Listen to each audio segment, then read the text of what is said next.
making the world a safer place every day.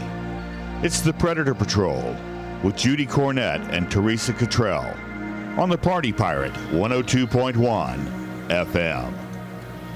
Hey, everybody out there. You're listening to WPRN DB 102.1. We are at the Radio Bar and Grill. We just got done with Open Jam. We had tons of people up here playing some great music. You know what? Open Jam is all about coming down and just picking up a guitar, grabbing some drumsticks, and just going to town. But we're going to have Open Jam again tonight because all the guys want to hang out and they want to play a little bit more. So we're going to go ahead and do some more Open Jam. So if you want to come on down, you can come on down and hang out with us. Let me turn that song off. I don't know why that keeps coming on. Boom. Okay, I killed it. I just killed the whole music box. So how are you, Lisa? Hanging in there, Jude. Yeah, well, great. You drove a long ways to come and be on the show tonight. Yeah, well, you know, anything to support you. Oh, well, okay. You're going to have to talk up into this mic here. Okay. You're going to talk on the side. You're going to get a lesson 101 in talking on microphone. Okay, you'll get comfortable with it. So the mic, you talk on the side. I talk on the front of this one. Okay, so they're two different mics. So just talk a little loud. And you see the little control over there where mine is? See where it's going up to red? I need to bring it down a little bit. Yours is this one here. So talk. Say something. Hi, everyone. Okay, see that? See, when you went up in the yellow, that's good. You got it. Say it again. Hello. Okay, very good. All right, Lisa's already done with her 101 training on how to talk in a microphone. So, hey, guys, thanks for the jamming out there. That was awesome. We love to have musicians come down and hang out in the bar and grab some drumsticks and pick up a guitar and try to play those vocals. So we have Predator Patrol Radio tonight. We have a little bit of a lineup of things that we have decided to bring back onto the show today that we discussed yesterday. But what I'm going to do is I'm going to go ahead and play BTO and take a moment with Lisa, and we'll be right back, and we will have a lot to share with you.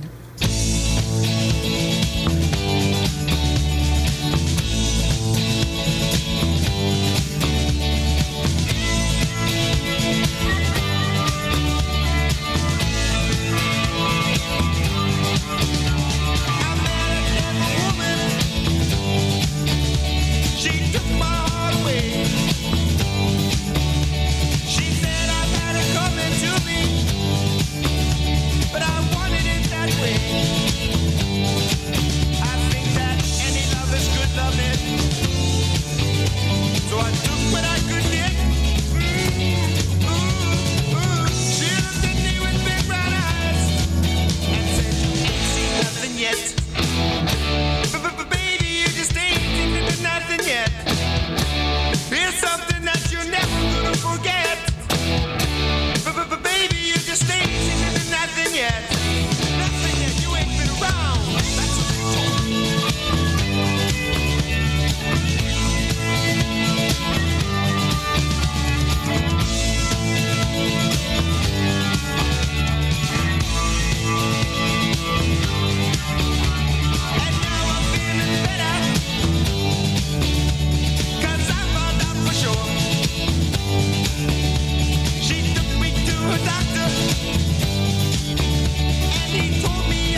Hey, we're back. WPRNDB 102.1. This is Judy and Lisa. Lisa's stepping in for Teresa because Teresa's bartending tonight because we have such a huge crowd out there. And she's a little under the weather. She got the bug. Oh, that always is horrible. I know. I don't know what kind of bug it was, whether it was a cockroach or, something like that, but a bug. Maybe a mosquito but she got a bug. So, so Teresa and I went out this week, and we have other people who are giving us names of families who are not going to have a very good Christmas because of finances, because of unfortunate situations. So Teresa has found a couple families. I have found a couple families, and Teresa and I together have found a couple families. Teresa and I took to the streets packing our 9mm as we went through Sulphur Springs and hunted down some families. I know, you're probably going to say child molesters, huh? But that's awesome. But you do that every year? You try and do something for the kids that aren't getting what they should. Right. It's an awesome thing. It's a big undertaking. It is. We really work hard in trying to help the community and help other people.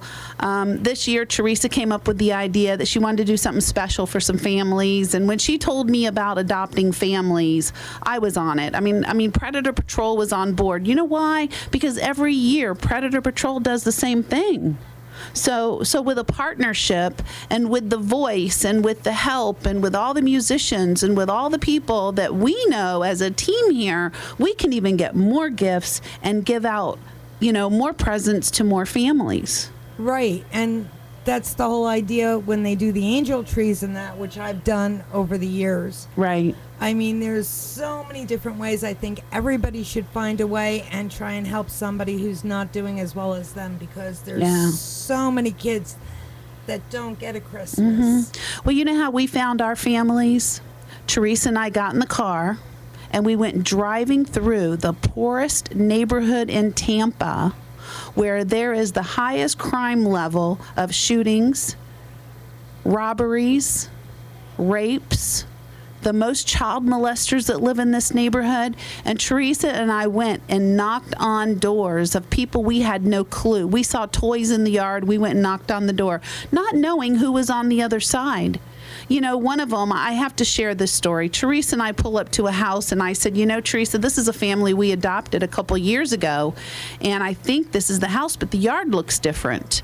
So I said, well, let me stop anyway. So we stopped, and when I knocked on the door, it's funny because apparently the kids can't see outside because it was dark out, right? Right. But the blinds are wide open and the kids are scrambling, and I can see in the house as clear as day, and they're scrambling and running in the closet. It's horrible that they have to live in that kind of fear. I know. So I knocked on the door, and then I looked in the window. It's like, you know what, I can see these guys. I don't want them to think that I can't see them. So I said, hey, guys, it's okay. It's safe. I want to talk. Is your mom home? So a girl came to the door who was 14 years old, and she had her mom on the phone while she answered the door, which I thought was really good. They That's refused. Awesome. They refused to answer the door. And the reason I was persistent is because I didn't know if this family had a car. But now that I see children, now I want to talk to a parent, Absolutely. So when we told them that we wanted to adopt a family for Christmas, it was amazing. These children were so excited. And you know what really got to us is we were saying, okay, well, what kind of toys do you like? What's your favorite, I don't know, sports or what have you? And you know what they said to us? They gave us a few ideas of nothing really expensive, but they said, whatever you want to buy us. Oh, that just shows those kids really have very little. Mm-hmm. Because most kids that get a number of presents at Christmas and that, they have a very specific list. And it's the kids that get nothing that ask so little because they expect nothing. Right, yep. So that family we have taken under our wing, and it's a mother who has 5 children, ages 14, 13, 10, 7, and 5. That's a lot of kids. Yeah, it is. I had a neighbor like that back in Jersey, and she had all those kids. And I used to try and help her where I could, but you can't do everything. No, but you know what? Every little bit that you can do out there to help somebody else, do it. You know, I mean, if you know a family that lives up the street and you know that they're low income and they have a lot of children running around, do something for them. Even if it's to take a turkey to their house, go buy them something. You know, it's all about the children. That's what Christmas is all about, is giving. Even if you buy them a couple boxes of candy canes and a tree so that they have something. Right. Go to the dollar store. Spend $2. You know, what do you got to lose? So anyways, so then another family, we went and adopted, and this young boy, he's 12 years old and single mom, struggling to make ends meet, and we adopted him as well. And Teresa was kind of freaking me out a little bit because she's like, let's get the hell out of here. It's getting dark and we don't need to be in here. And, you know, but we just kept going strong. You know, I mean, we really, you know, we're going to go back into the neighborhood again, but not at dark time, Teresa. We need to go like during the light. So Judy, you have nerves of steel. I don't mind it at nighttime. I don't mind because even though it's the highest crime area in Tampa, or the highest crime neighborhood, I'm comfortable there to a degree. I still have my guard up, but I've been in there so much because of doing the sexual predator notification stuff and working with the children. And you've become familiar with the area. Yeah, and people are familiar with my car, and, you know, nobody gives me a hard time in there. Not yet, anyways. You know, knock on wood. Thank you, dear Lord, for protecting me when I go into these dangerous areas. But, you know, somebody's got to do it. You can't be afraid of these areas, you know. I mean, if it's about the kids. Obviously, take obvious precautions. Yeah. Don't go by yourself. Well, I do. Well, like I said, you've got nerves of steel. But I mean, even the people that are afraid to go in these neighborhoods, there's all these organizations out there that do angel trees and gift donations, and they have access to the low-income families because of food stamps or whatever other aid. And some of them lose their food stamps because they're manipulating the system. And, you know, it's just not fair that the children have to suffer. So, you know what? We are looking for toy donations. We are looking for clothing donations. If you want to go to the dollar store and just buy a big old bag of $20 worth of toys, we will be more than happy to bring them back to the Radio Bar and Grill, wrap them up, and give them to these families.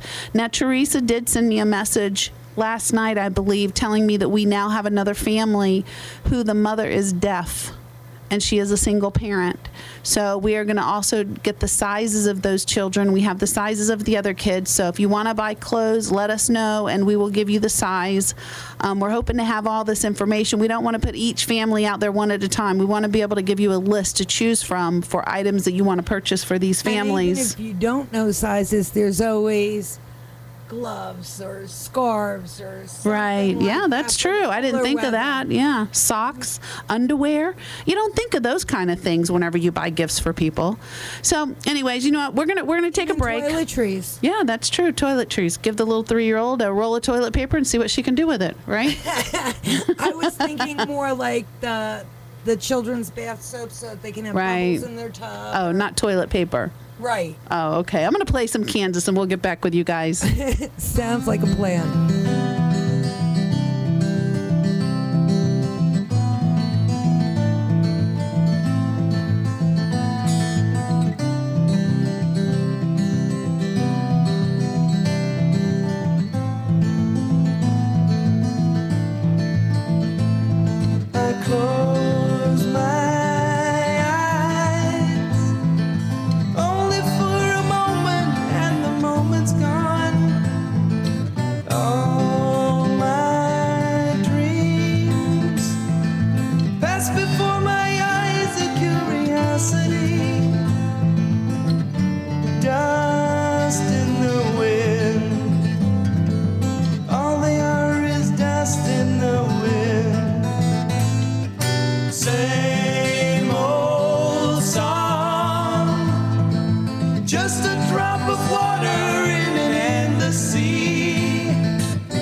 To see dust in the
You're willing to sacrifice our love.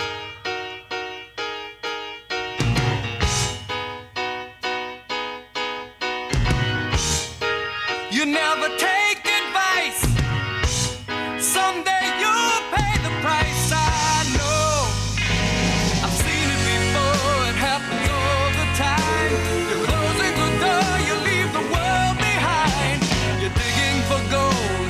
You're throwing away a fortune and feelings, but someday you'll pay.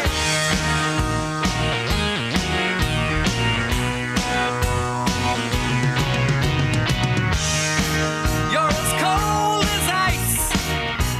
You're willing to sacrifice our love.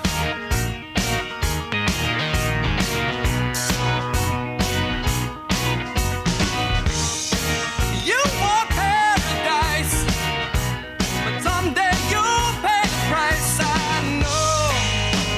I've seen it before. It happens all the time. You're closing the door. You leave the world behind. You're digging for gold. You're throwing away a fortune and feelings, but someday you'll pay.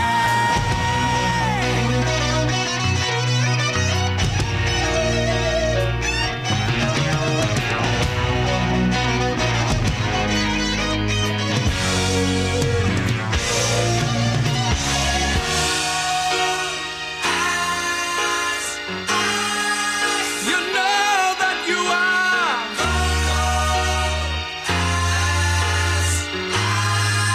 as cold as ice to me.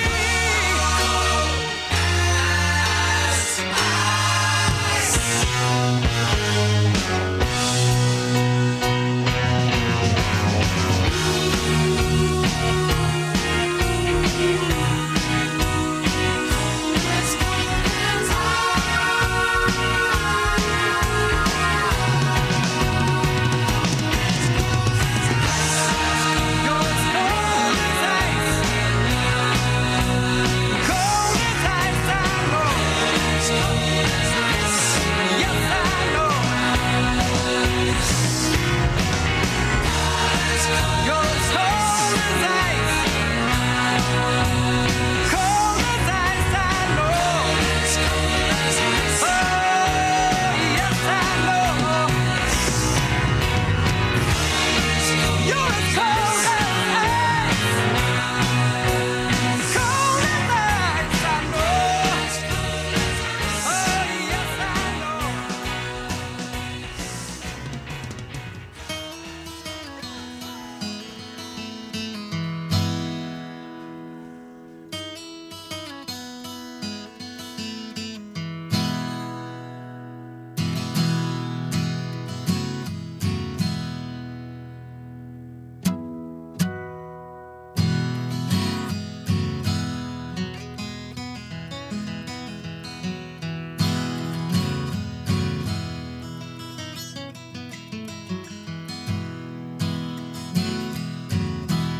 She never mentions the word addiction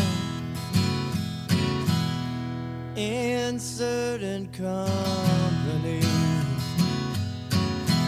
Yes, she'll tell you she's an orphan after you meet her family.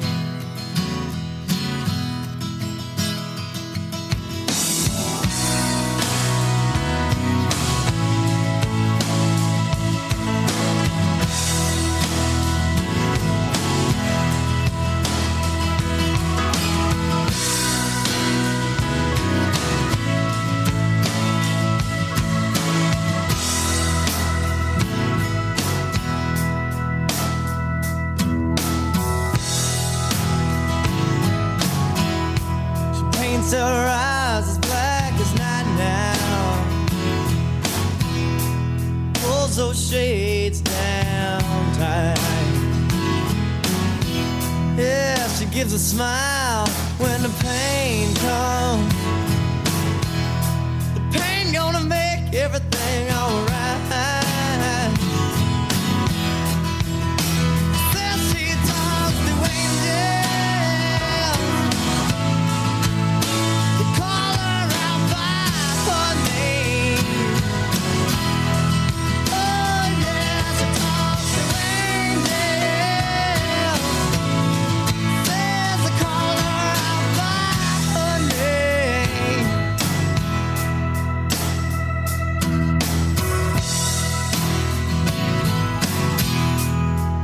keeps a lock of hair in her pocket.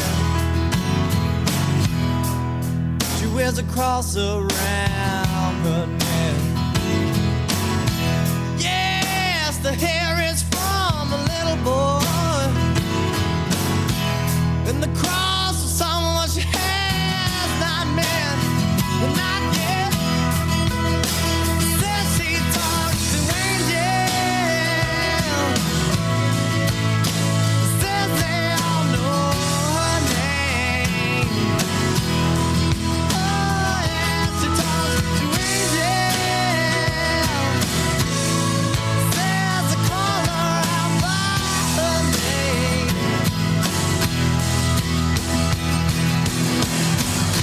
She don't know no lover, no man I ever seen. Yeah, to her that ain't nothing, but to me it means everything.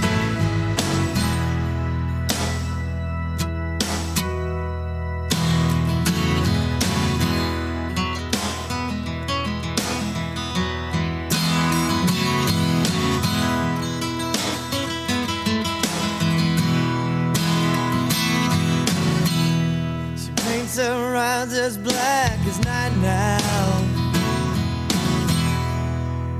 She pulls those shades down tight. Oh yeah, there's a smile when the pain comes. The pain gonna make everything alright. Alright, yeah, yeah. She talks to angels, says they call her out by her name. Oh yeah, angels, call her out by her name. Oh, angels,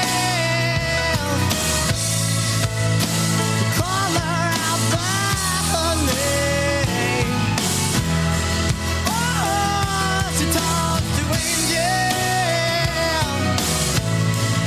they call her out. Yeah, call her out. Don't you know that they call her out by her name? Oh, we are back again. WPRN-DB 102.1. You are at the Radio Bar and Grill, listening to Predator Patrol Pirate Radio. Lisa is here in the booth, filling in for Teresa tonight, since Teresa's a little under the weather, and I'm trying to push the bar out there. We got a lineup of people drinking and playing pool and whatever else they're doing out there. Like David's doing like sign language. And listening to you. And listening. No, David's doing a funky dance. We're going to have to turn the cameras on out there because, David, you look awful funny right now. Now he's blowing kisses. Okay, we're going to go back to our show.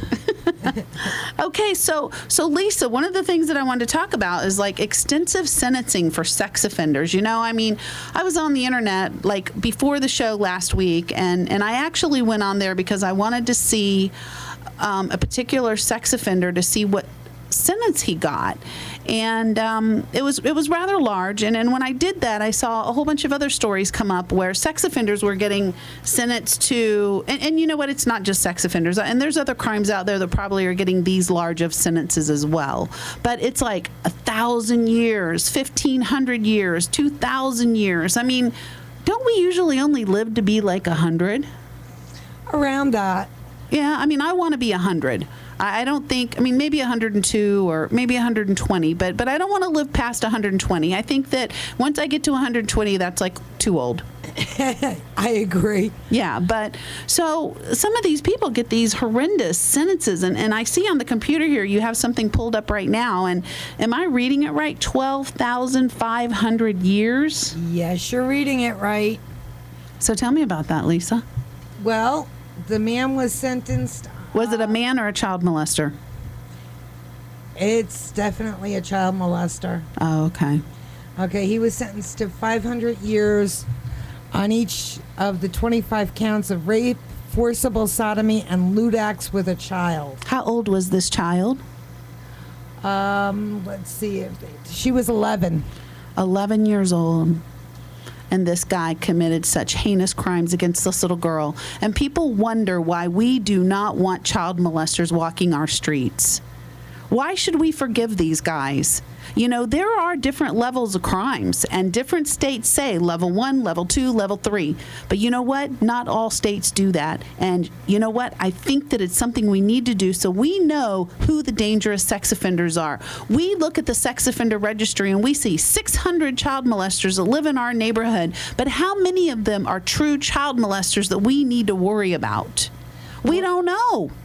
True. Because they're not separated. And then they come out with sexual predators, which is a great thing, but some of the sexual predators are just as dangerous as some of the child molesters that are labeled as sex offenders. It just, you know, I get so confused. And I know that everybody wants to try to make these laws and these ordinances and these bills, you know, better and safe for the children, but we don't have consistency, and every state is different, and it gets confusing. And, you know, you get out there and you debate on the internet, and, you know, everybody's trying to tell you one thing, but you know it's another way. But then again, it's from that state, and this state has different guidelines and restrictions. And, you know, a sex offender can go from one state to another state, and I bet you he would be confused when he went into the other state because he wouldn't know if the rules and the laws are the same as they were in the state that he left. Right, which is why we need some kind of federal guidelines to make sure that these guys don't get out. They don't skip from one state to another and just grab more victims and keep perpetuating.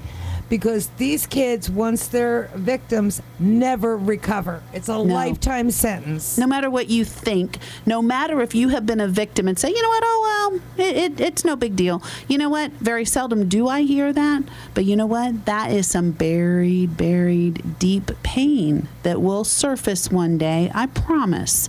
And it's something you need to deal with. And child molesters, shame on you for even considering taking away a child's heart and soul and doing the damage that you do. There are so many different types of sex crimes out there, and there's a lot of different reasons people are on the sex offender registry. But when you mess with a child, you are a nasty piece of crap that I believe needs to be locked up forever.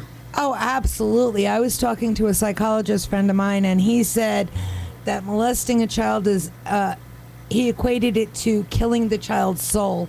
And that's what happens. It is, because the kid never gets over it. They either bury it and they act out in ways that you wouldn't expect, and then you say, well, there's no excuse for that. Right. And that's ridiculous, because this child is still a victim. I don't care how old they get, they're still a child victim because they never grew beyond that point. Right. A certain part of them did not develop. Yes. Right. Yeah, I totally agree. So this situation here, there was, 25 different charges? And each charge was worth 500 years? Yes, 25 counts, and each count was worth 500 years. 500 years for each count. He did this over a period of 2 years, from 1998 to 2000. And probably the only reason he stopped is because he was caught. Right. Yeah, I totally agree. Or he would still be doing it, and who knows if this is his only victim. Right. But why give him the chance to let him get another victim? Well, you know what? Just like Anna Salter said, whenever Anna Salter did the study on sex offenders, she ended up getting, I believe, 232 sex offenders that agreed to immunity if she would let them do this sex offender study. And do you know what the average victims of each sex offender had? I'm afraid to ask. 171 victims per sex offender. That's a lot of victims. It's getting to the point with that many victims per offender that you're going to have more than half the population that are basically victims and stuck in this place, this deep, dark place that they can never come out of. Right. Well, a part of them will never come out of. You can look at somebody and say, you know what, look at that good-looking man out there with that blue shirt. He is so sexy. He is gorgeous. But you know what? You don't know what's going on inside. Right. You can look over at the guy that's playing those drums and say, what a hot ass guy, man. Oh my gosh. And you can drool and you can just like, can't wait to meet him. And you know, you get into an intimate conversation and you find out that he lived that kind of a life. Right, and a lot of them will never disclose that they lived that kind of a life And- because they're ashamed, embarrassed, Right. whatever. They've blamed themselves, and it's not their fault. They were a child.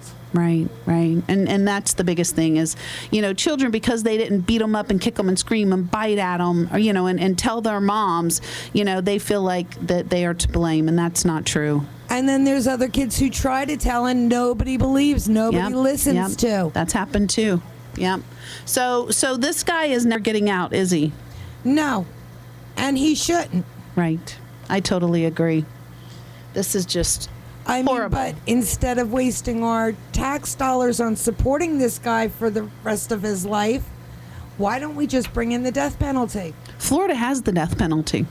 Right, but that's only if the child is actually murdered. Right, I know. Yep, and there's a lot of children out there that have been just brutally raped, left for dead, and they survived. And it's just so sad. It's such a wicked, wicked world out there whenever we have these child molesters walking our streets. And Oh, I read one last week where it was an infant that was molested. An infant under 6 months old. Well, we just had a local one here, 3-month-old baby that was molested by the mom's boyfriend, and the mother came home from work, and the baby was lethargic, weak, not responding very well. She rushes the baby to the hospital, had internal injuries. The boyfriend had brutally raped this baby, and the insides were shredded, and the baby died.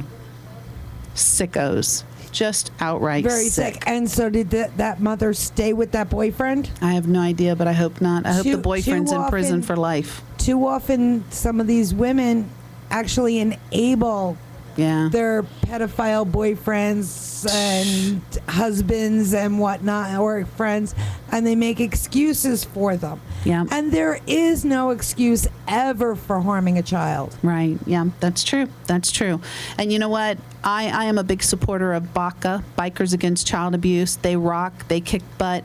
They are an awesome organization. We do a lot of the same stuff, but then we also do a lot of different stuff. But we are strong. I love you guys. I know there's several of you listening out there. If you want to get in our chat room and request some songs, we would greatly appreciate that. If you want to get in the chat room and just talk about BACA a little bit, you are more than welcome to do so as well. This song, Absolutely, Baca's awesome. yeah, they are. This song is dedicated to Nikki. This is Bon Jovi, Keep the Faith.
been walking in the footsteps of society's lies. I don't like what I see no more. Sometimes I wish I was blind. Sometimes I wait forever to stand out of the rain, so no one sees me crying, trying to wash away this pain. There's things I've done I can't erase. Every night we fall. It's hard with the world in your face, trying to hold on.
have a couple requests out there. Playing some good tunes here tonight. We have a couple stories that we want to touch. We have a couple guests here in the studio. Actually waiting out in the green room, enjoying some ice cold beer. Right? Oh, yeah. Yeah, we've got two people out there. Hopefully we're going to bring in here to talk on a couple other topics. But you know what? I'm going to go ahead and play Paul Thorne, Things Left Undone for Debug.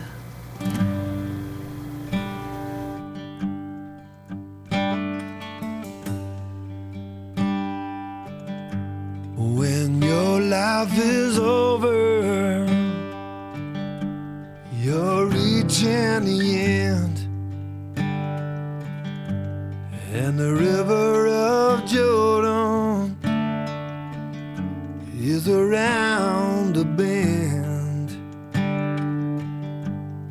Will you be counting all the trophies you won?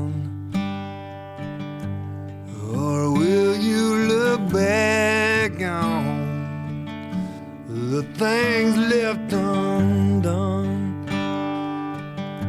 When a stranger came knocking,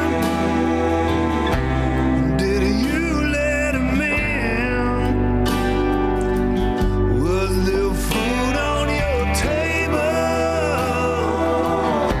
for a down and out friend? Or did you hide in the shadows? Did you walk in the sun? Or do you regret the things left undone?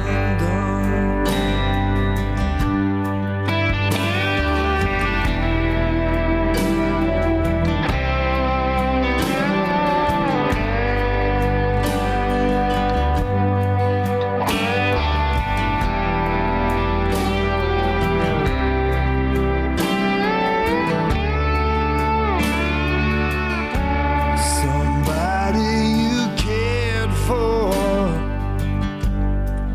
broke your heart. You let foolish pride alone keep you apart. Why didn't you learn how to forgive someone? So many years passed with things left undone. When a stranger came knocking, did you let him in? Was there food on your table for a down and out friend? Or did you hide in the shadows? Or did you walk in the sun? Or do you regret the things left undone? Or do you regret the things left undone?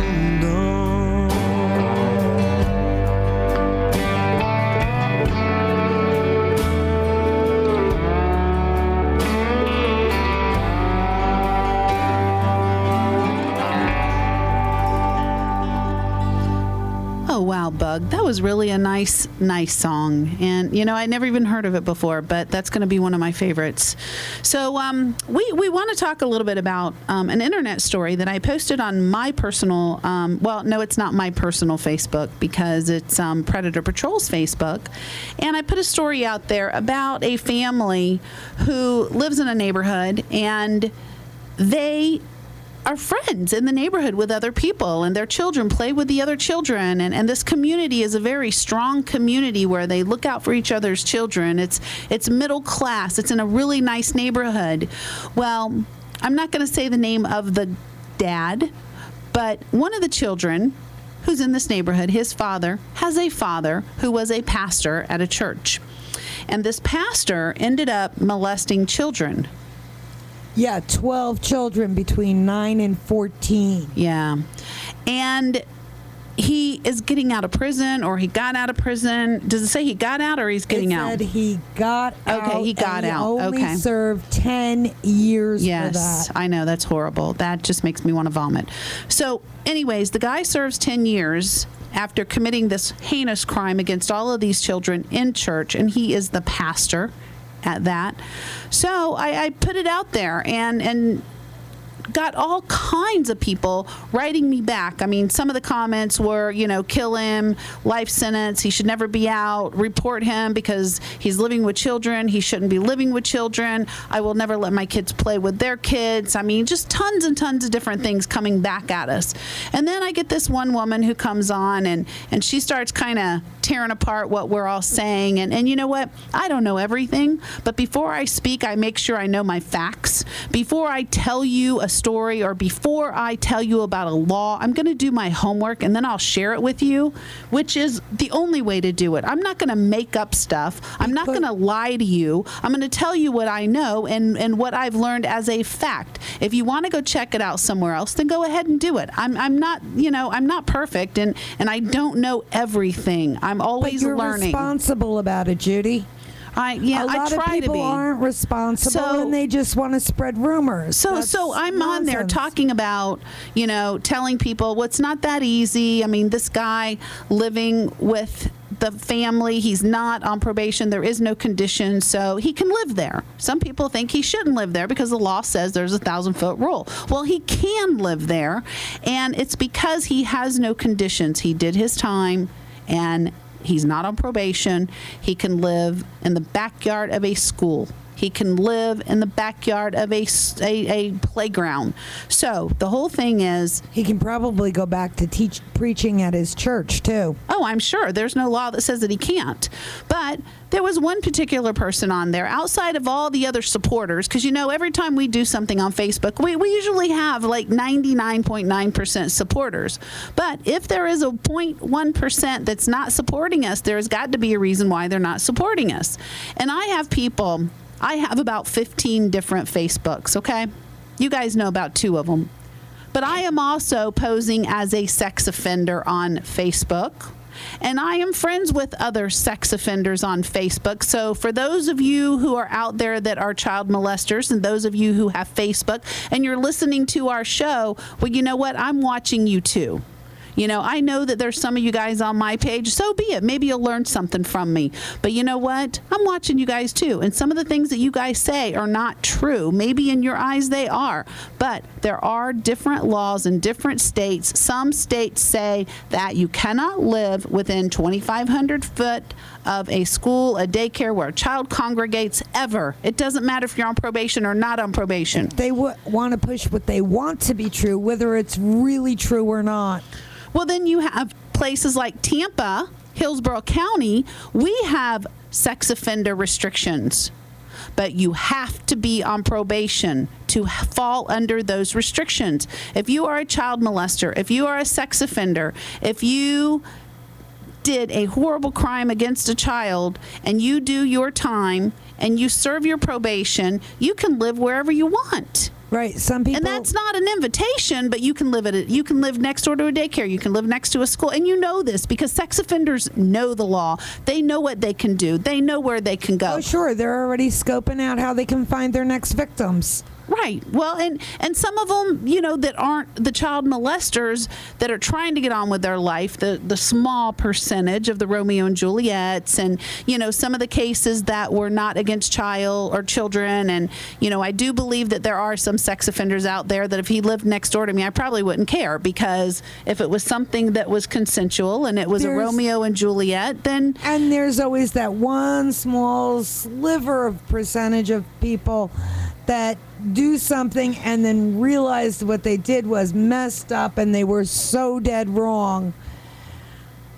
I mean, percentage is so small, though. I would Right. not base anything on that small percentage. But that percentage, if it is a 40-year-old man or a 20-year-old man or a 15-year-old boy and they molest a 5-year-old little boy, there is no forgiveness. That is not one of those Absolutely. situations that are like, oh, well, I made a mistake. I'm sorry. No, I'll never do that again. I'm talking maybe like a guy in his 20s and is talking to the girl online and she's pretending to be older. Right, 'cause yeah, she and that thinks does it's happen. Great to have this older boyfriend. Right, yeah. And then she goes and brags about it after and doesn't tell him the truth until after they're already involved. Right. And they've already said things and done things that would get him in serious trouble. Right. And shame on you girls for doing that. And shame on you parents for not watching your children on Facebook. If your child has a Facebook account, don't put their age on there and put restrictions on there. And don't let the computers of your 13 and 14-year-old girls be in their bedroom where they can do whatever they want because and those guys are monitor out there them. searching for them. Your daughter is a target. Shame on you. And you need to monitor your children. Do you care about your children? You need to know what they're doing, not just drop them off and let the computer babysit them, the TV babysit them, the athletics programs babysit them. You need to be involved with your own kids. Absolutely. Yep, it's not other people's responsibility to watch over your children, you know. I mean, unless it's planned. I mean, I'm not saying, be glued to your child's hip. There is a little bit of freedom that your children need, but regardless, you can still make sure you have their login, see who they're talking to, Right. what they're doing. Don't give them the computer in their bedroom to do whatever they want with nobody seeing. Yep. Walk through the room once in a while. Glance over their shoulder and see who they're talking to, Yep. what they're saying. I agree. Yep. Okay, let's get back on track of our story here.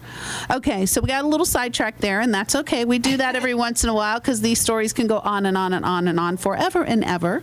But we do only have 2 hours of a show. We have about 55 minutes, and we still have 2 people that I want to bring into the studio and discuss some other issues. But back to this guy that moved into this neighborhood. He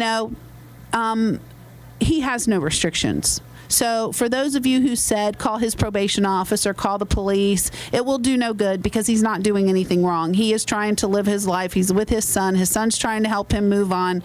Would I want my children hanging around over at that household? Heck no. But you know what? Give this a thought. There's children in that house.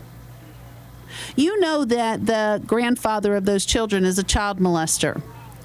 Your children are really good friends with those kids. Would you allow those kids to come to your house? The kids to come to the house? Yes. Why? Because the children didn't do anything wrong, and maybe they're going to tell you if something is wrong in their house. Right. And My then point. you can protect those children. Right. But let my kids go to their house? Absolutely not.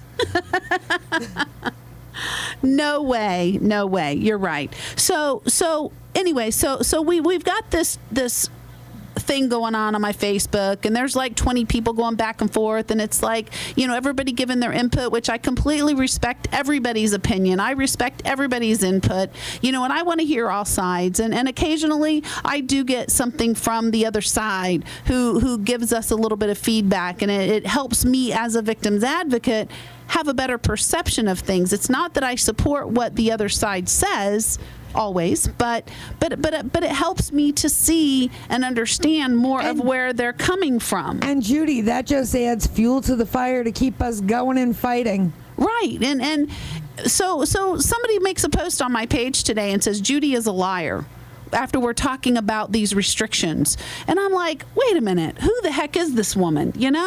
So I write her a little letter behind the scenes. It's like, this woman is off her chain. I'm a liar? Why am I a liar? I'm talking about somebody who allowed their father to come live with them, and then I'm letting all of my people in chat talk about it, and I'm talking about the true law and the restrictions and the residency restrictions and the 1,000-foot rule and probation and all this stuff, but I'm a liar. Okay, so some of the things that she had said was incorrect, and you know what? Sex offenders and their families need educated too. And if I can help them in any way, educate them on how some of this stuff is, I'll be more than happy to do so. Especially if it'll keep them away from kids and keep the kids safe. Right. But just like I posted on my page, every state is different. 2,500 foot rule, 200 foot rule, 300 foot rule, 1,000 foot rule, probation, no probation. Depending on the type of crime. Is it a tier 1? Is it a tier 2? Is it a tier 3? It's confusing. It's really confusing. It really is. And I would love to see federal guidelines so that it is more uniform and everybody can know what the heck they're doing. Right. And so that those of us that are trying to protect the kids can actually know what we're doing, whether we live We in know what we're doing. one you said, state, yeah. or we move to 3-4 states away. We still know it's the same rules. We don't have to start from scratch finding out what we do because we moved. Right. And them too. Them too. They may be a tier 1 in Texas and they move to Florida and they're a sex offender. And in the state of Florida, whenever a tier 1, a tier 2, or a tier 3 moves to Florida, they become a sex offender. We cannot label them as a predator. They have to be charged in our state to become a predator. So if he was a predator in another state because he was a tier 3, because he is the worst of the worst, and he comes here, he becomes only a sex offender. So there's a lot of gray areas. There's a lot of loopholes. So they're basically asking for another child victim to be able to qualify what he actually is. But the state of Florida only has offender and predator. And those who come from other states, we can't label them because they weren't sentenced in our state. But we continue to allow them to keep coming here, and we don't know who they are. We can't get we have a difficult time getting their records, so we really don't know what their charges are, other than what a statute is in their state. Our statutes in Florida are different than their statutes. It's all different everywhere. So I'm going to go ahead and play another song. I've got a couple more requests, and my glasses aren't on the top of my head, and I'm feeling lost, so bear with me. Let's see. I'm going to go ahead and play The Doors by request. You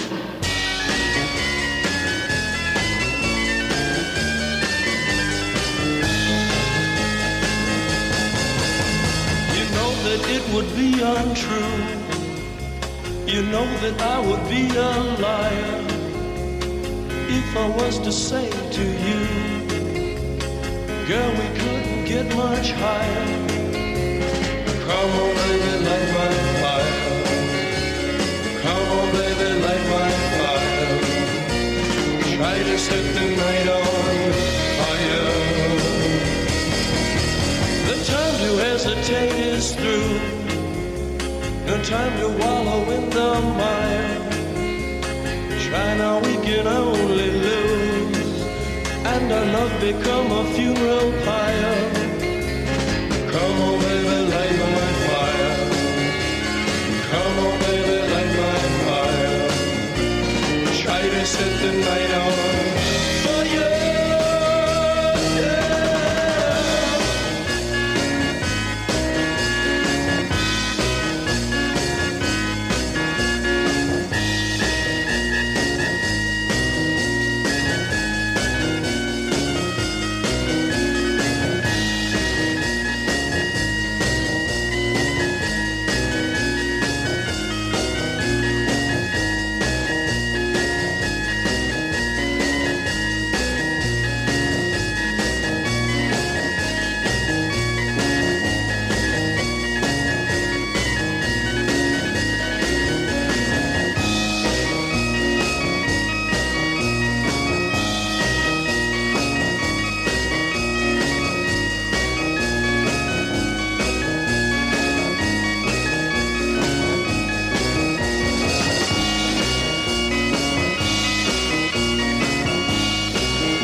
Hey, we are back. This is WPRNDB 102.1 Radio Bar and Grill. You're listening to Predator Patrol Pirate Radio. We have Lisa here as our guest filling in for Teresa. And we have David, who is a regular guest on the show and a supporter of Predator Patrol. Absolutely, I am. Can you say that again? The mic wasn't up. Thank you for putting me back in. Yes, absolutely. Absolutely what? I am supporter. I am one of you. You are one of us. That's right. You are a Predator Patrol volunteer, aren't you? Absolutely. Yes, you are. So, what do you think, David, about the show tonight? So far, so good. I'm going to tell you why. Because I really hear what I want to hear and what people need to hear as well about what's going on in this society in terms of what the word that you told me just too sophisticated for me. What? That word Recidivism. There you go. I don't think that it's like a really hard, educated word. I think it's just because it's not in your vocabulary because of your language barrier. You haven't learned that word yet in America. Blah, blah, blah, blah, blah, blah.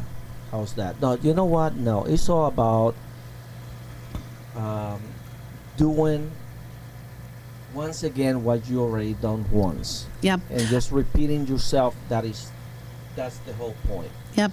What Okay, is so let me say, David, earlier I showed you on the computer. My whole thing right now is talking about recidivism rate. Okay, recidivism means that those who have been rearrested. It doesn't necessarily mean those who have recommitted a crime. Okay, so there are so many studies out there. You know, for years I would say the recidivism rate of a sex offender is about 23% because that's what Department of Corrections told me.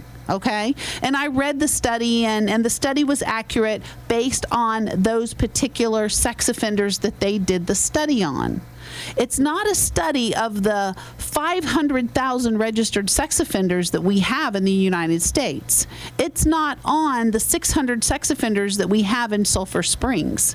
It depends on who is doing the study. Now, if the sex offenders are doing the study, and if Department of, I don't know, there's so many different agencies out there, but it depends on who does it, and it depends on who the candidates are that are participating in this study.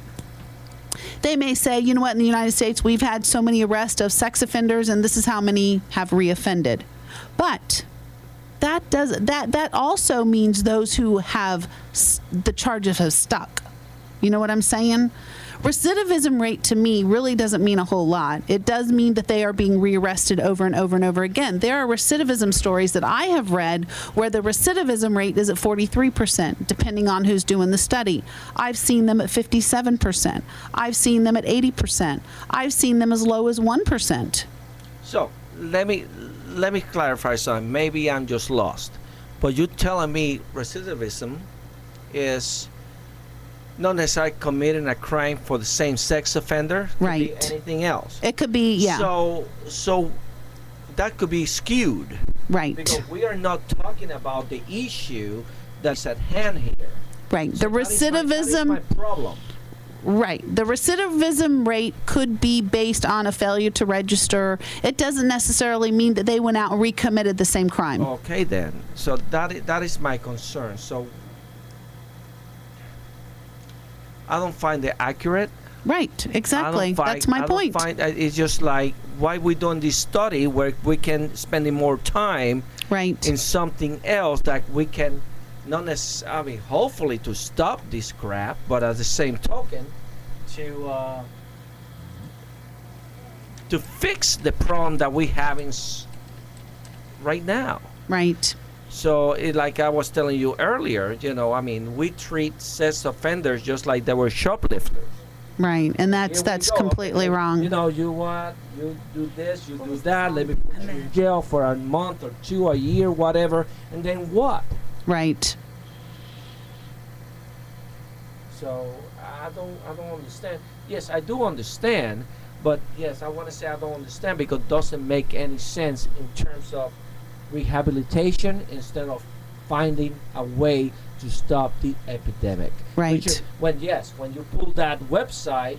Oh yeah, that was hundreds and hundreds and hundreds. Right. So, okay. Well, wait. Let's step back because you're jumping the guns on that because I am. We did not get to say why we pulled something up and what we pulled up. So we were talking about recidivism rate when the music was playing, and I said, well, David, take a look at this of all the sex offenders that have reoffended.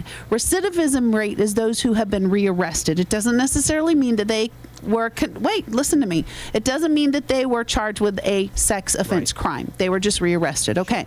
Now, whenever we pull up on the registry, sex offender arrested, that means that sex offenders are being rearrested, and all of these stories that we pulled up are sex crimes.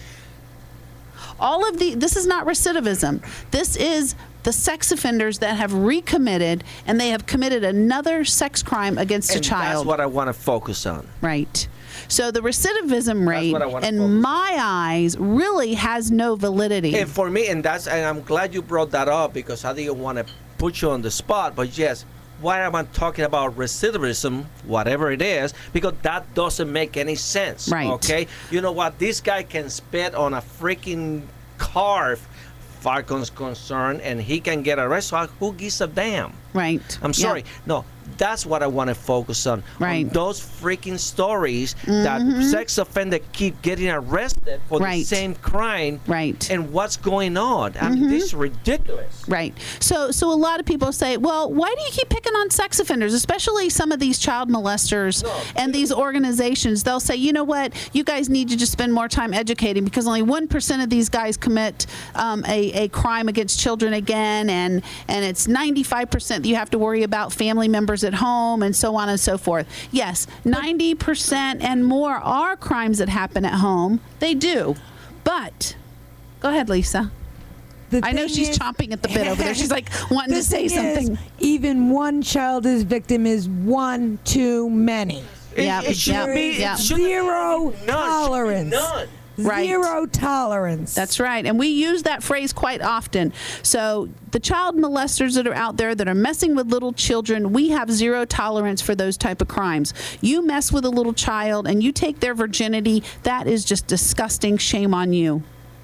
Absolutely. As far as I'm concerned, that should be death penalty automatic. It's so funny. I was talking to Roe earlier, like, you know what, that should be death penalty right there. What the hell? I mean, you just take their life. Whether you're murdering them or whether you're killing their soul, you're still destroying their life forever.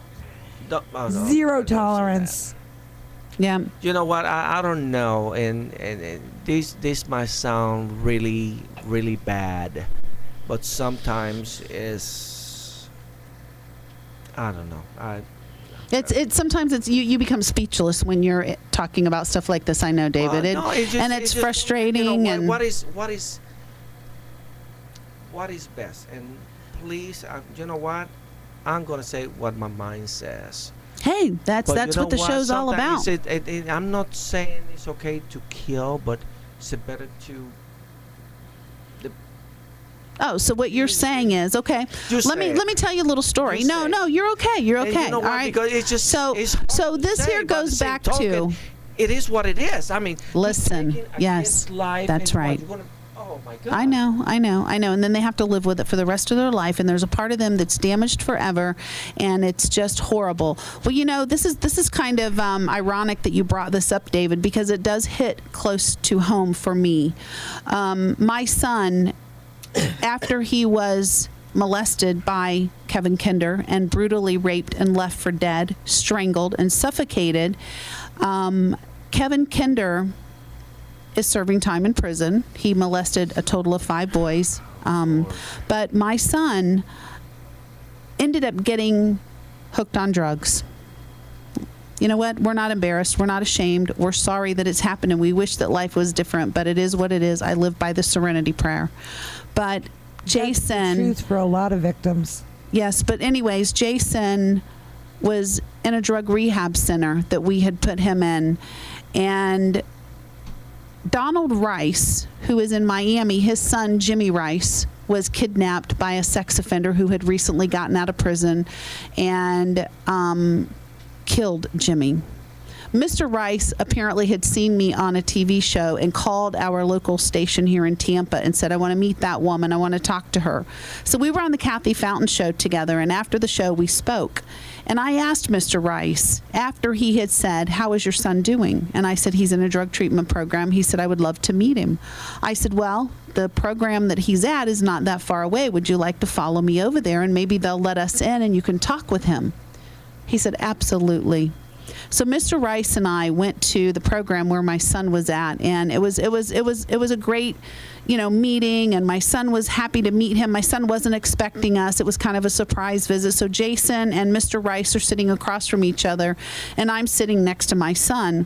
And Mr. Rice is telling my son, you know what, Jason, you are a mentor to others. You can do so much to help other victims. And, I'm so glad that, you're getting your drug treatment. And, he asked Jason, what do you want to do? And Jason said, I want to be a corporate lawyer. Well, this is what Jimmy Rice's father is an attorney as well. So they were having a lot of discussions on schools and what type of schools to go to, and it was a very pleasant conversation. And Mr. Rice looks at Jason and he said, Jason, and he gets tears in his eyes, and he said, you know what, son? He says, you're lucky to be here. You're lucky you survived this. Right. My son grabbed Mr. Rice's arms from across the table and pulled him into his face. And he said, no, Mr. Rice, you're wrong. Jimmy was the lucky one. Jimmy is Mr. Rice's son who was killed. So Mr. Rice started crying. He left the table, and I didn't talk to him for over a year. And then I met him again at a function, and he explained to me what happened. And he said, you know what, your son has changed my life. And it's very tough to sometimes put things in that perspective. Right. What's better, what's worse? Right. There's not such a thing better or worse. But at the same time, what some of us have to live with. Right. No matter what. And it's tough because when you have to live with something like that, and yes, you can, some of us are lucky enough to, survive somehow, but no, it's never a survival because you're still scarred, but it is, it's very tough, and, I don't know what's good or bad. The thing is, it's just like I was trying to say, what is the best solution? The best solution for have something in this law system to really target the issue. Okay, it's not the issue. It's not necessarily the issue is not let's put somebody in jail because let me go ahead and slap your hand because you did something bad. How can we fix your problem? Right. And that is the situation here. As a society, we have to find that. See, I don't think we should even try and fix the sex offenders. Are you talking about fix the sex offender or fix the victim? No, and not necessarily fixing, but find the right solution to it. Because like I was saying earlier, there's only one solution. Well, you know what? No, the thing is, we treat such offender just like, okay, let me go ahead and steal some Tylenol from freaking Walgreens. You know what? I might get six there's only one solution. I know, same thing. I understand where he's coming from. He's not saying that give all the sex offenders help and make them better and all that. No, that's I know, but that's where you. In a way, yes, we need to find a way to find a solution to it. Life. Okay, because we are finding so many solutions to let's go ahead and put them in jail for 8 months or whatever, giving TV, giving a workout. By the time they go out, what do you think they're going to be thinking of? Yeah, that child. I think we should spend a couple of pennies on the bullet and just execute them, and then spend that money that we're saving on helping the kids that they hurt. I understand, but you know what? Look behind you. That's what we have to stand by, and that is the situation here. How can we change our law system to actually look at certain crime a little bit harder than others? Well, Right. Well, this is it. Okay, time out for a minute. We're not going to get in here and start arguing in here.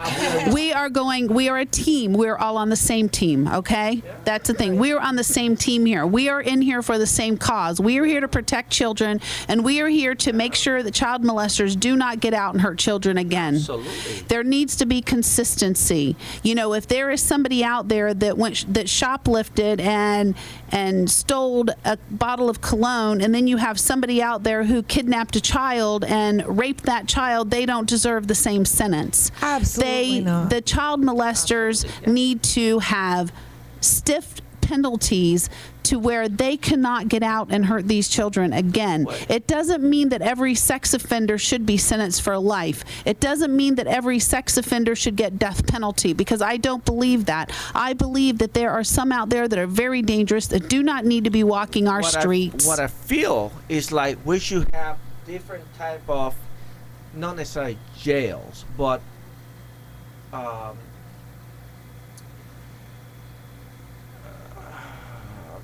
buildings, whatever. They do. They do. You know, they keep them segregated. They put them where they can get some type of help. Okay, in terms of okay, what can we do? Because just like you said, not all deserve the death penalty, even though they do in a way. But the thing is, some folks do stupid things, okay? And that's not, I'm not trying to... Okay, we're not talking about that. We're talking about those who hurt little children. But they all hurt them. They all hurt No, they children. don't. There's some sex offenders out there that are sex offenders because they raped a woman. There's some sex offenders out there because they masturbated in public. But you know there what? are But some you know sex what? offenders that have done other types of crimes. Here. We're talking about child molesters. Yeah, we are, but I don't believe that there should be rehab. I don't think that we should spend tax dollars on trying to make them better. No, but on child molester might, because you can put, just again, I'm just using your word, not all should be put to death penalty. Not all should be in jail for the whole life. If you molest a child, you have lost your freedom and you go to prison. So, yeah, but you're saying one thing and then saying another thing. No. I'm just trying to follow your thought process because there are so many different levels and there's so many different crimes, and you have to take each crime case by case. So they all should be put in the same bucket? Nobody has ever said that. I have never said that. Lisa has. We're saying that each case is handled case by case.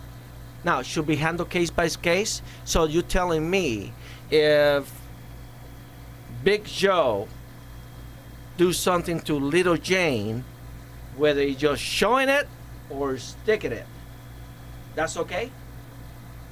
No. So should he receive the same penalty? Different guidelines. You'll see, there no, I'm go. not. No, I'm not. David, you are not educated. No, I have to think. I'm not going to pop out questions without analyzing in my mind, okay? It depends, case by case. If there is a guy that flashes his penis to a child, does he deserve death penalty? Well, I'm talking. Does he deserve death penalty, or does he deserve some other conditions? He deserves another he doesn't deserve the same thing as one who popped his penis in her vajayjay, okay? There are two different crimes there. No, they don't both deserve death penalty, okay? So every case is different. Every situation is different, and no matter what anybody says, I am not going to go straight across the board and say every child molester deserves to be killed. Every child molester needs to be put in prison, because it's handled case by case.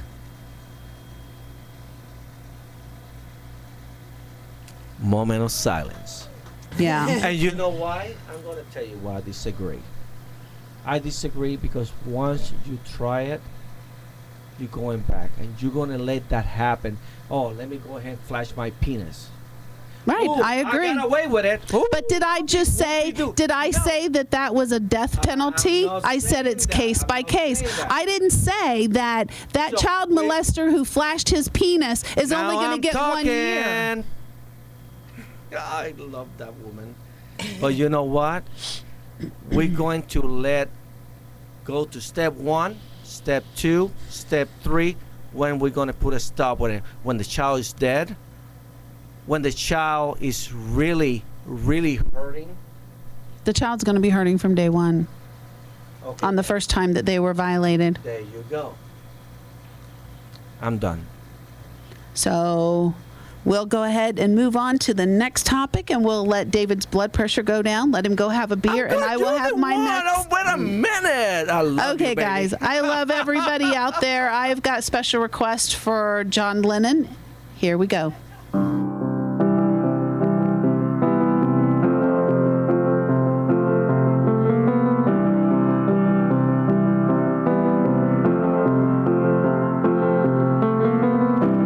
Imagine there's no heaven. It's easy if you try. No hell below us.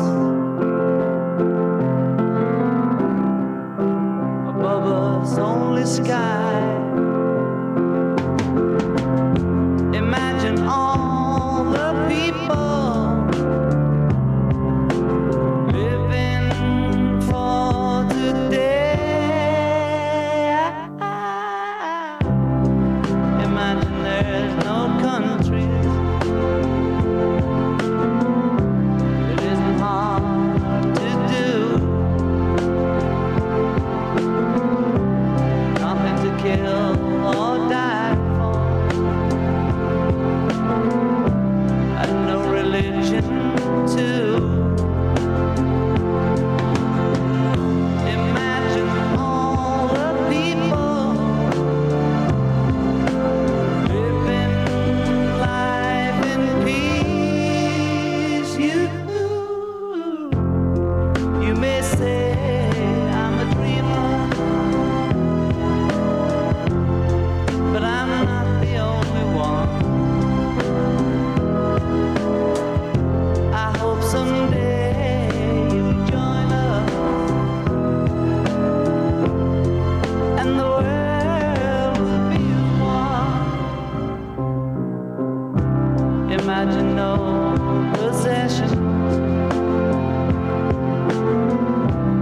I wonder if you can. No need for greed or hunger. A brotherhood of man. Imagine all the people sharing all the world. You may say I'm a dreamer, but I'm not the only one.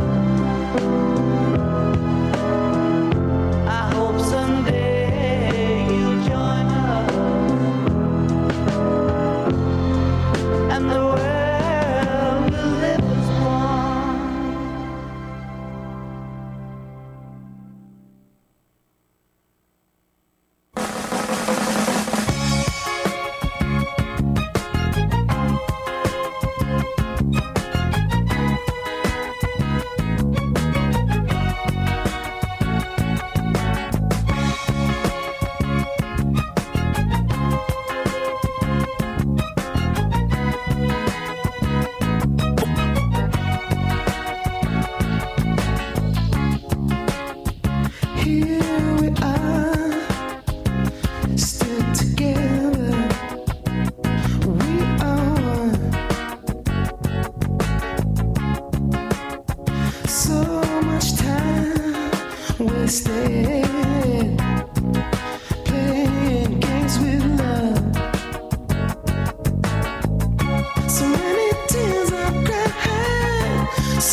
we tried and kept our love alive.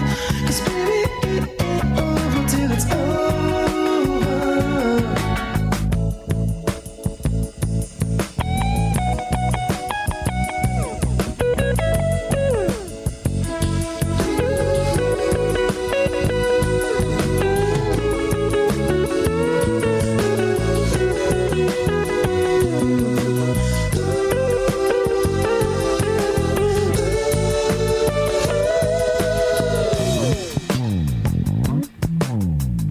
So many tears I've cried, so much pain inside. Baby, it ain't over till it's over. So many years we've tried and kept another life. 'Cause baby, it ain't over till it's over. So many tears I've cried, so much pain inside. But baby, it ain't over till it's over. So many years we tried to keep our love alive. 'Cause baby, it ain't over till it's over. So many tears we cried, so much pain inside. But baby, it ain't over till it's over.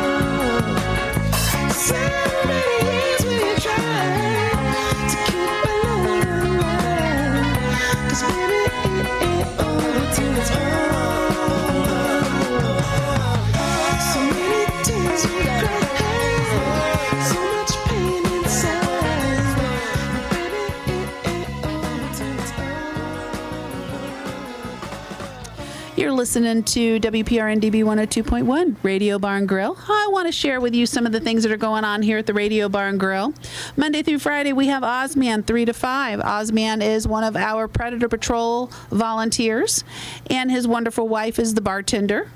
On on Wednesday, Thursday, and Friday, we have Frankie V 5 to 7. He does a little bit of comedy and plays some music. We have Storm 7 to 9 Monday through Friday. Storm is awesome. She puts on a great show. She talks about a lot of local events. She's also a music entrepreneur and enjoys doing her show here, so tune in. And then we have Predator Patrol Radio with Judy and Teresa and whoever we can get come in as a guest. We usually have people line up at the door wanting to come in, banging on the door, so tonight was one of those nights. We have some specials going on here. We have on Monday, we have free pool, $1.50 long neck. Tuesdays, open jam. Wednesday, karaoke, $5 pitchers. Thursdays, we really don't have any specials because the beer is ice cold and the prices are cheap anyways. On Friday, we have live music. On Saturday, we also have live music and $1.50 Bloody Marys. Sunday is free pool. And we have in the afternoon open jam. And then again, 9 o'clock, we begin open jam again and also Bloody Marys. So you guys come on down to the Radio Bar and Grill, play some pool, and hang out with us, and you may end up being on our show. So, yeah. So what do you think, David? Are you calmed down now? Is your blood pressure down? Did you give him a blood pressure pill? I am so cool. Now you're mellow. Ro, get the mic, please. Get it away from him. I don't want him on it no more. You say something. Can you say something in there, Ro? Say something. Come on. Do you have a voice? I have a voice. You have to talk into the mic, though. Talking to the mic. I haven't been in a studio in many years. Oh, Appreciate okay. what you're doing. Thank you. I highly respect you. I'm glad to be here. It's my first time, and Talk into the mic, please. I will be coming back. Good. And hopefully, our judicial system will see that child molesters and child abusers need to have different sentencing than kids on drugs or kids who commit a less serious crime. Right. The highest serious crime. In other countries, those guys get the death penalty immediately. Right. They do like public hanging and stuff, right? Public hanging. Actually, I read a story about a person who molested a child in one of the countries that we consider third world countries. And actually, the whole town arrested that guy and hung him in the town. Wow. They got Well, and probably well deserved, right? Absolutely. Yeah. Absolutely. And So- thank you for what you're doing. Oh, well, thanks for coming down tonight. So now you can give him a blood pressure pill, maybe some Tylenol, and Some a aspirin. good massage. Wait, he's sitting back there like, who, me? What did I do? What did I do? David just went on a rage in my booth in here. He gets passionate. He gets passionate. Yes, he does. And he always enjoys being on the show. He always loves coming down here and hanging out with us. Now I understand why. Yes, right. So, hey, now you come down and hang out with him, too. Absolutely. Every Sunday night, 7 to 9. You can come down and hang with Oz as well. I'm sure that Oz will let you. Well, I don't know. Oz, after seeing David act up like that, Oz is going to see David come in. He's going to lock that door so David can't come in the studio. Wait a minute. Right. So anyways, listen, thanks a lot, guys, for being on the show. I have somebody else I need to have come in. We're going to talk about some other issues. So if you guys want to go out, have you a cold beer. Thank you. Thank you, guys. Thanks, Have David. a good evening, guys. Yeah, I'll see you again, too. Like in 5 minutes.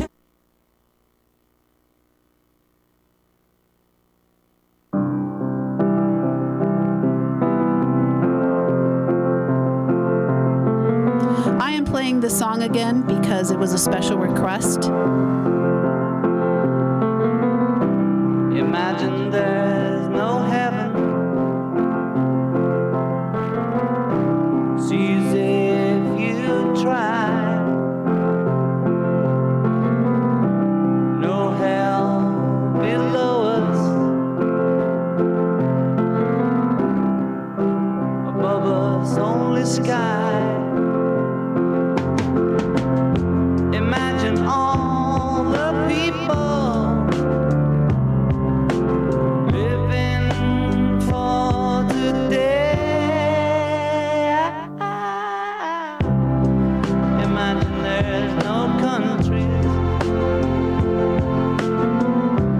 It isn't hard to do. Nothing to kill or die for. And no religion too. Imagine all the people living life in peace. You may say I'm a dreamer, but I'm not the only one. I hope someday you'll join us, and the world will be as one. Imagine no possessions. I wonder if you can. No need for greed or hunger. A brotherhood of man. Imagine all the people sharing all the world. You may say I'm a dreamer, but I'm not the only one. I hope someday you'll join us, and the world will live as one. All right, we're back.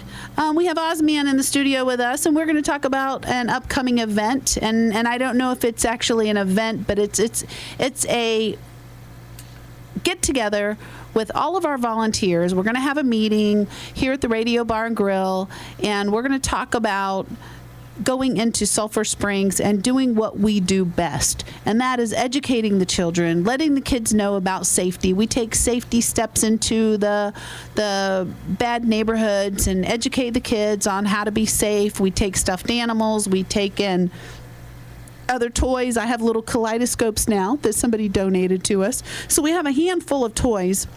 But tell them why we're going back. No, you tell them. Because we were asked to. Right. Yes. Oh, I thought you were going to say something else. But No. yes, we were asked. We had a mother in Sulphur Springs when Teresa and I was out looking to adopt the families for Christmas. We actually had a mother say, "Oh my gosh, we miss you so much out here. There's so many sex offenders, and the kids are all running the streets, and we really need you back in Sulphur Springs." The reason that we had to pull out of Sulphur Springs is because of the capacity that we would go in and all the items that we would take and all the flyers that we would print. Safety Zone Predator Patrol just didn't have the funding. Right. Whenever you print all of these sex offender pamphlets and you want them in color because you want these people to be able to see these guys. And what we do is we print out a list of all the sex offenders in that area. But when we're showing the families these sex offenders, even though there are 700 plus sex offenders in this neighborhood that we go out and educate the kids, those sex offenders, excuse me, we go case by case. We don't just go out there and say, okay, here's 700 sex offenders. Look out. We have 700 sex offenders out here. We look at those and we pick out the ones who are a risk to those children. And those are the ones that we tell the children to stay away from.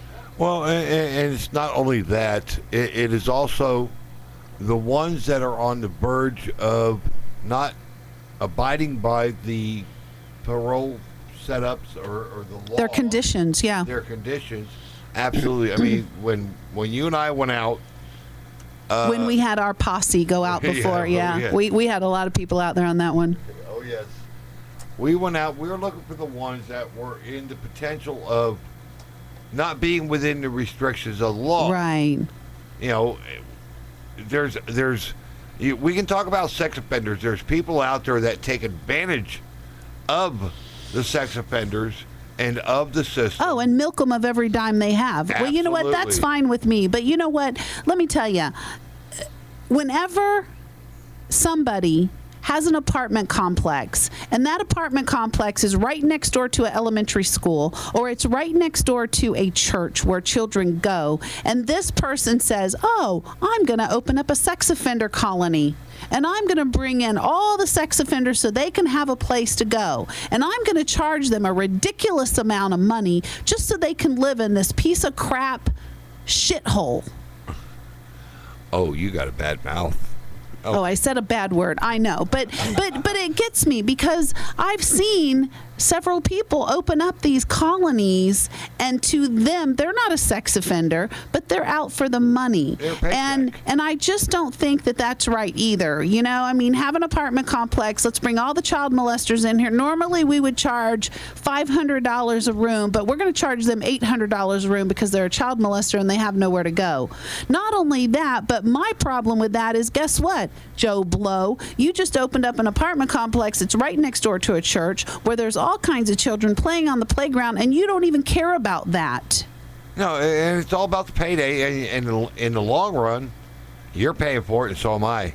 Right. If Joe Blow decides, you know what, I'm going to open up a trailer park out in the cow pastures. I mean, away from schools, away from daycares, away from churches, away from an area where children congregate, I would be happy with that. I wouldn't mind. I mean, if I had a whole bunch of money and I thought that it would keep the community safe, well, maybe I wouldn't, but no, you wouldn't. No, I wouldn't.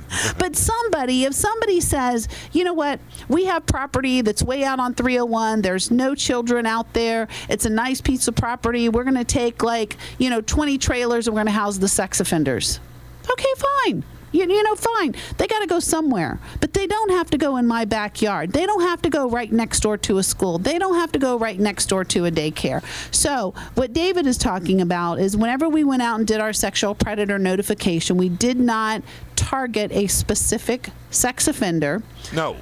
We were basically going there to educate the community, not to harass anybody, but to go out there and educate the community that a part of this apartment complex was sex offenders. There was a handful. Oh, And in this apartment complex, there's all these little kids running around with no shoes that are half naked, a baby running around in her diaper, and there's child molesters in the back. And one of the elderly women that we spoke with told us that one of them had just gotten arrested for what? exposing himself. Exposing himself. Horrendous. Absolutely horrendous. So, And the problem is that a lot of these low-income areas like that, we have the registry. The parents don't have the computer to get online to look at the registry. They don't have the resources. So that's why we do this. Many years I've learned as I've gone, every day is a lesson. And back in the day, I would get a sex offender registry and I would just go tell everybody, what, you have a sex offender living there. You have a sex offender living there. I would go into the middle class neighborhoods. I would go wherever because I lived in a middle class neighborhood and I would let people know. Okay, that's one thing. But a lot of times when I would go out, people would say, yeah, well, I already know about him. Yeah, I know about him. Okay, good. That's all I wanted to do. But I was learning, how can I be an advocate? How can I help stop this vicious cycle? So then that's when I decided, you know what? These low-income neighborhoods, like Lisa said, they don't have the resources to look these guys up. So that's when Ozman and I and our group of people went around to some of these areas. We looked on the registry and we would look to see where there was like 10, 20, 15, 25 sex offenders living at one address. And we did not go out hunting. No. No, we went out to educate, and we went out to make sure that the laws that are in law now, the laws that are set now, were abided by. That's all we did. Right. We never went hunting anybody. Oh, this is a bad guy. Let's see what we can find, what he's doing wrong. Let's go torment him or whatever. We never did that. We went to say, okay, look, these are the laws. Abide by the laws. You did the crime. Here is the restrictions. If they weren't following the restrictions, then we had an avenue to take. Right. That's all we did. And we went out to educate the people around these offenders. Look, here's this guy. And we printed, we didn't make it up. Right. Here's the page. Mm-hmm. This is off of FDLE or wherever the website was. This is the guy you need to watch out for. Right. And we had a couple of different people say, well, wait, hold on. That's our maintenance man. Right, yeah. The maintenance guy who had the key to everybody's apartment. Yes. Oh my God. How Is that horrible? So it's all about education. It's not about going out there and being vigilantes. It's not, granted, there's a lot of things that we would like to do. There's a lot of things we would like to say. But would we be good educators if we got out there and started saying some of the things that are truly in our hearts? That are eating away at some of our hearts. And, do we want to be out there and creating trouble and havoc and all that stuff? No, we don't. We just want to educate the kids. Education begins with the children.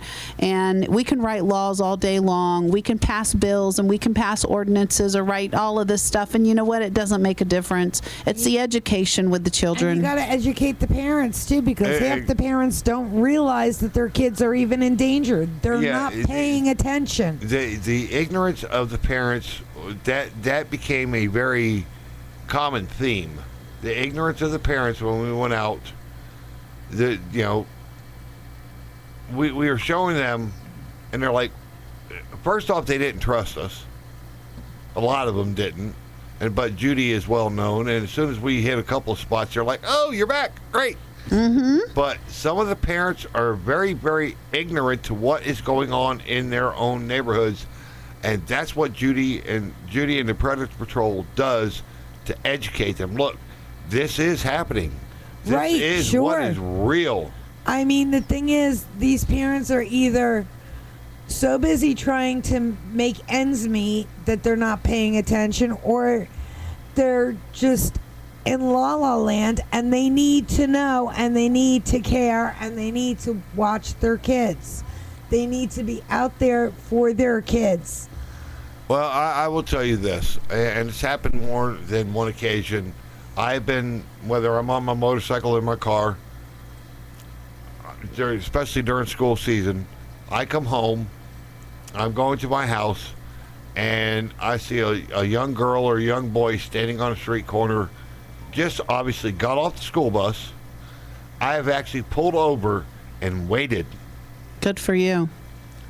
for a Awesome. parent that the child recognizes. Hmm. You know, And that's what we should all do. Awesome. So I mean, you can see it. Oh, here's mom, here's dad. And they head right for the vehicle, and they get in and they go. You know, Judy and I have discussed this before. 8 seconds. Yeah. 8 seconds is what it takes for your child to disappear. Yep, that's right. It's scary. It really is. I mean, I know my daughter is now a school teacher, and she has been off on school breaks and whatnot, and some of the other schools still had school, and she'd see somebody that was watching the kids a little too closely. She didn't hesitate to talk to that individual and to notify authorities to find out why they're watching these kids, why they're following them. That's why good. they're We have to be vigilant. We need have to all do our part. Yeah, and I think that, you know, everybody that we meet, and Ozman, since you've been a part of Predator Patrol, you've really made a difference because you continue to talk about this and you share your information that you've learned with people, and you know, it's great. And Lisa's a part of Predator Patrol. I mean, there's a lot of people that are involved with Predator Patrol that some of you guys just don't see, and until something like this comes about, you know, people didn't know Lisa was a part of Predator Patrol, and here she is. So, I mean, we do have a great team out there. We have people all over the United States. We have police officers that support us on our board. We don't just go out there and just make up stuff. We do have committees, and we do have an advisory committee of attorneys and also probation officers. And one of our special, wonderful probation officers who is retired, he is a forensic specialist, and he did sex offender supervision for 20 plus years. So we don't speak with a wicked quick tongue. You know, we process and we think, and you know, if there's anything we can do to help any of you guys out, if there's any questions you need answered, we will get the answer. We may not have it, but we'll get it for you. So with that being said, I think that it's about time to end our show, David. Who's David? I was just seeing if you were paying attention. Ozman. Well, that's fine. I do want to say this, though. He caught on to that, though. He wasn't really sleeping. He looked like he was sleeping. No, I'm not sleeping. Catch him, Jude. Not this time. I know, darn it. Education is the key. Yes. Judy has already told you, this is not a radio program for your children to listen to. This is a radio program for the adults to listen to gather knowledge, to educate your children.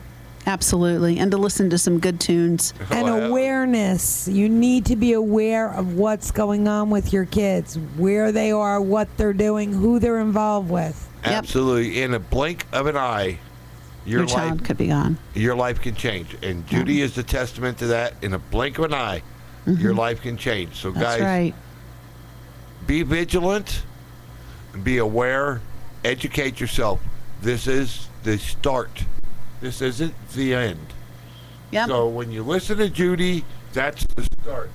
Educate yourself. And if Become you aware. see a child in trouble, do something. Don't just sit back and let it happen because it's not your kid. Okay, so there you got it. You got some good advice. Everybody had a great show tonight. I hope that all of you listening out there, you learned something tonight. We didn't get to cover everything on our show again, so we will roll over until next weekend and cover some of our issues. That seems like a common theme. You got so much on your plate. Man, I tell you, I just can't keep up with it. And then everybody just wants to keep on talking, and then I keep talking, and you know, we're doing much better though. We really are. I mean, we're covering everything except for the last thing, it seems like, you know. So, and I even Maybe we squeezed just in. need to tack on another half hour before or after. No, we got our 2 hours. We just got to make it happen. So a lot of time we're just going to have to, you know, you know what? We don't have to do nothing. Every show's different. Every story's, you know, it's all good. It's all good. In the long run, we're glad that you're with us. We're glad that you're hearing what Judy has to say and the education that's going on. Thank you all so much for joining us here at the Radio Bar and Grill. Absolutely. WPRN DB 102.1 Radio Bar and Grill. This is Predator Patrol Pirate Radio, we are signing off, and we love you guys. Have a great evening. This is a test of the emergency broadcast system.